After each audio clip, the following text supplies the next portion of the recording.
This is the man who's the GOAT candidate for most and the topic of nearly every single basketball debate. MJ is the pinnacle of what it means to be in the NBA, so much that his presence in the history books casts a shadow on every other player in history, and especially on those during his reign. NBA icons, who are all legends in their own right, missed out on both individual accolades and team success because of Mike and his souped-up Chicago team in the 90s. MJ, of course, has cemented his place in the very foundation of basketball history. But what if he was never in the NBA? What if Michael had chosen to pursue golf or even baseball from day one? If Mike hadn't stepped 1 foot on the basketball court, how different would history itself be? What would our everyday GOAT debate look like? Would we instead be mentioning Stock, Charles, or Bird as the greatest of all time? What about Olajuwon, Magic, Kareem, Karl Malone, Shaq? Would LeBron take home all the flowers and be the hands-down GOAT?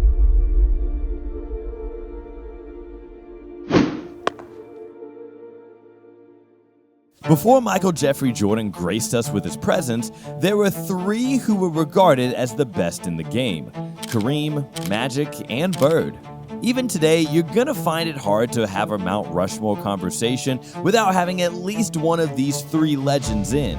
Kareem was the earliest, dominating in the 70s and 80s, then Bird and Magic came along, creating Showtime basketball, dynasties, and peak entertainment. This man named Michael then arrived in the late 80s and immediately became an all-star. In fact, MJ started to make his way onto MVP ballots in just his 3rd season. MJ started becoming a big deal, but Magic was still the showstopper. He and his Showtime Lakers squad were tearing up everything in the league from top to bottom. Magic, Kareem, Byron Scott, James Worthy, and the rest of the crew were box office in the 80s. Magic Johnson won 3 MVPs over a stretch of 4 years to pair with Lakers championships in 87 and 88. During this stretch, the MVPs of the league were always back and forth between the two. It's clear that these were the top guns of the 80s heading into the 90s, so it's safe to assume that if there were no Jordan in the picture, Celtics and Lakers fans would be forever holding up one of these two as the GOAT next to Kareem. But we have to dig into the 1990s in order to evaluate what truly would have happened in the course of history without no Michael Jordan on the Chicago Bulls.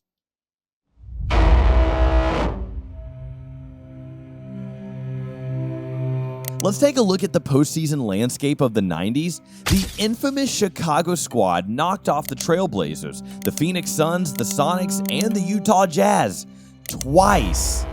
Obviously, all of those championships would have been handed out very differently if MJ wasn't around. The Pistons, coming off their back-to-back titles, would have likely met Los Angeles again in the 91 NBA Finals. Although Detroit won the 2 years previous, I know for a fact that Magic, James Worthy, and Byron Scott would have been out for revenge from the 2 years before, defeating Detroit in 5 games, making the 1991 NBA champion, the Los Angeles Lakers, for their 8th title in league history.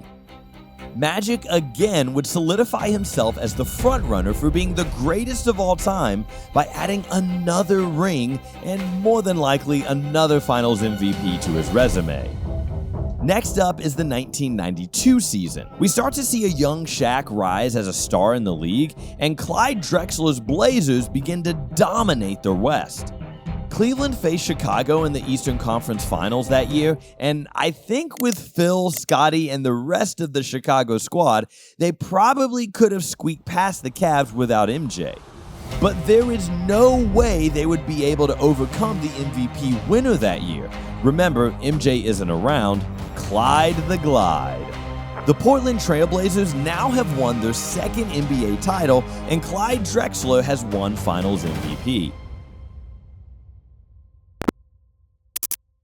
1993 is the year that's up for debate. If there is no MJ, then most likely the 93 Ewing, Oakley, and John Starks Knicks would have made the finals and had their hands full fighting it out with Chuck and his sons, maybe literally. There was already bad blood between these teams from the regular season, but regardless, either Charles Barkley or Patrick Ewing are gonna get their first ring and finals MVP.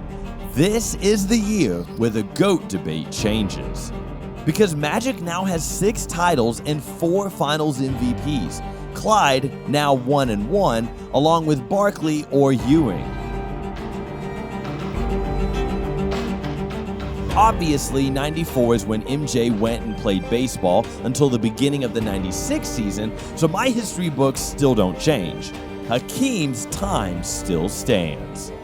But in 1996, the true controversy begins. The Orlando Magic finished second to the Bulls in the East that year, coming off their first 60-win season with the dramatic duo of Shaq and Penny. MJ won the MVP that year, but without him, Hakeem gets his second regular season title. The Bulls make the playoffs, but they don't get quite far. Shaq and the Magic squad would have gone up in the 1996 NBA Finals against a fiery Seattle squad featuring Shawn Kemp and Gary Payton. Let me tell you, this would be one for the history books. Shaq would have added one more ring to his resume, or GP would have ended up with 2. Even better is that either Penny Hardaway or Shawn Kemp would end up getting a chip, solidifying them to move up in their debate ladder. I don't know. Who y'all got for this one? Let me know in the comments. Obviously, the 97 and 98 seasons would have brought the Karl Malone and Stockton Jazz to the NBA Finals. Without MJ in the league, Karl gets back-to-back MVPs, and the Jazz definitely beat out the Miami Heat in the 1997 NBA Finals 4-2. 1998 might be a different story, however. If I were a betting man, I'm not betting against that 98 Reggie Miller team to take down the duo of Utah. What would this final series look like? I got a 7-game slug-it-out fest between the shooters of Indy and the pick-and-roll balance of Utah. Either way, Reggie Miller, Mark Jackson, and Jalen Rose all get their ring, with Reggie as finals MVP. Or the Mailman and John Stockton come out with 2 NBA titles. Karl likely wins finals MVP in both those and jumps up the whole GOAT list. After both of Jordan's three-peats, the GOAT retired and gave us a glimpse of who the pinnacle of NBA stardom would have been if he weren't a candidate. In case you sleep under a rock, MJ retired 3 times, first in 93, then again in 98, and officially retiring in 2003. But in those 4-year gaps, a few players did step up to claim the awards that would have likely gone to him had he been in the league. This gives us a chance to view who the top players were in his absence. During that period, it's clear that Hakeem and David Robinson were the 2 major powerhouses in the league. Both the Admiral and the Dream already rising to the occasion, and true NBA history certainly catapults them to top-tier fan favorites. But would they have been able to fill the legendary greatest of all time hole if MJ didn't make a comeback? I think I'm asking the wrong question. The correct question I should be asking is, would the Dream or the Admiral have risen to be the worldwide phenomenon, game-changing player, personality, or persona that MJ is? I doubt that. Yes, we can come up with a list of accolades, championships, stats galore to find out who the GOAT would be without Michael Jordan, but Michael stood out because he was always in a category of his own. Yes, there was Shaq, Barkley, Olajuwon, David Robinson, Malone, Mourning, and Ewing. But without a clear, much superior talent, I don't see someone getting the same solo aura recognition as much as MJ did. Yes, NBA history changes as we've proved. Malone would have had 3 consecutive MVPs and 1 or 2 rings, not to mention 1 or 2 finals MVPs as well. Dang, MJ really messed up that man's legacy. I mean, the mailman ain't a scrub by any measure, but just think about it. What if he had won 3 consecutive MVPs, 2 chips, and 2 final MVPs? Wouldn't he be even higher on everyone's list? And that's the thing, everybody's list.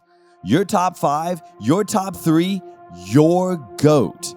If not for Michael Jordan, would these debates be easier or harder? Would they even exist? Right now, it's generally between Bron and Jordan, at least for most people. I know some have Kareem in there, some have Kobe, KD, Wilt, Shaq, but for the majority, it's LeBron or it's Jordan. If you had to have the GOAT conversation without Jordan, how would you rank the other legends? Is everyone behind LeBron, or do you have some of the other stars in Jordan's place? Let me know in the comments. Oh, I almost forgot. The shoes. Who would replace the legendary Air Jordans? You think Puma Clydes, Iceman Blazers, or Nike Air Command Forces are stepping up to that legendary brand? No one could have ever measured up to his legacy.